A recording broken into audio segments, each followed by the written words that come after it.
से मैं हूं आकाश न्यासी। एमएस अजीज भट्टी हस्पताल इम्तियाज राना को अचानक मुअत्तल कर दिया गया है।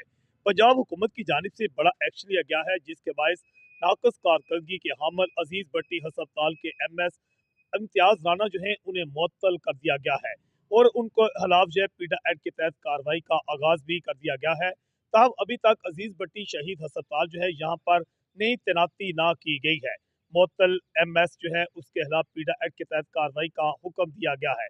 जबकि दूसरी जानब एफबीआर जो है उससे तंग आकर डॉक्टर जो है प्रेस कॉन्फ्रेंस कर रहे हैं और इस सिलसिले में पूरे पंजाब सतह पर भी एक डॉक्टर की जानिब से प्रेस कॉन्फ्रेंस की गई है, जिसमें कहा गया है कि एफबीआर के प्राइवेट अस्पतालों में छापे ना रुके तो खिदमात जो हैं इनको हम रोकने पर मजबूर हो जाएंगे। इसी तरह प्राइवेट अस्पताल जो उनका कहना था कि 80% तक मरीजों का इलाज कर रहे हैं। एफबीआर अमला जो है एक तो हरासा कर रहा है मरीजों को भी और इसके साथ डॉक्टर अमला को भी। इस सिलसिले में चेयरमैन एफबीआर जो है उनको गैर कानूनी गैर मुनसफाना अमला जो है उसका फौर नोटिस लेना चाहिए और पंजाब भर के डॉक्टर्स जो हैं उनमें इस्तराब पाया जाता है, फौर नोटिस लेकर इसका एक्शन लिया जाए। सीनियर डॉक्टर्स के हमरा लाहौर में जो है पंजाब पीएमए जो है उसके जो सदर हैं उन्हें एक प्रेस कॉन्फ्रेंस की है। एडीएन से मैं हूँ आकाश रियाज।